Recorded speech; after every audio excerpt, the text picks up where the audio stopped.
Welcome friends. একটি লোকসভা কেন্দ্র একটি বা দুটি বা তিনটি জেলার বিধানসভা কেন্দ্রগুলো নিয়ে গঠিত। রাজ্য তথা পশ্চিমবঙ্গে আপনার লোকসভা কেন্দ্র কোন কোন জেলার কোন কোন বিধানসভা কেন্দ্র নিয়ে গঠিত তা আজকের ভিডিওতে আলোচনা করব। প্রথমেই পশ্চিমবঙ্গে কতগুলি জেলা আছে দেখে নেব। টোটাল 23টি জেলা আছে।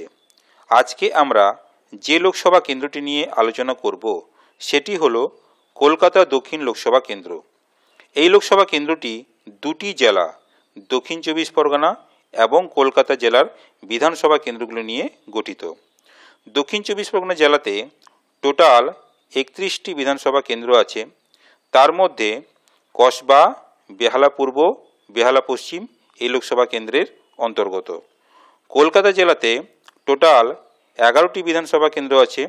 তার মধ্যে কলকাতা পোর্ট, ভবানীপুর, রাসবিহারী, বালিগঞ্জ এই লোকসভা কেন্দ্রের অন্তর্গত।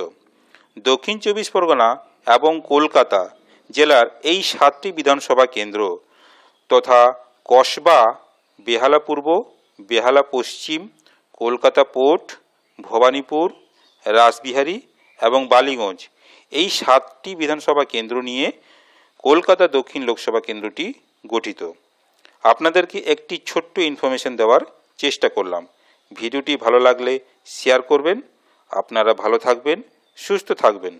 ধন্যবাদ।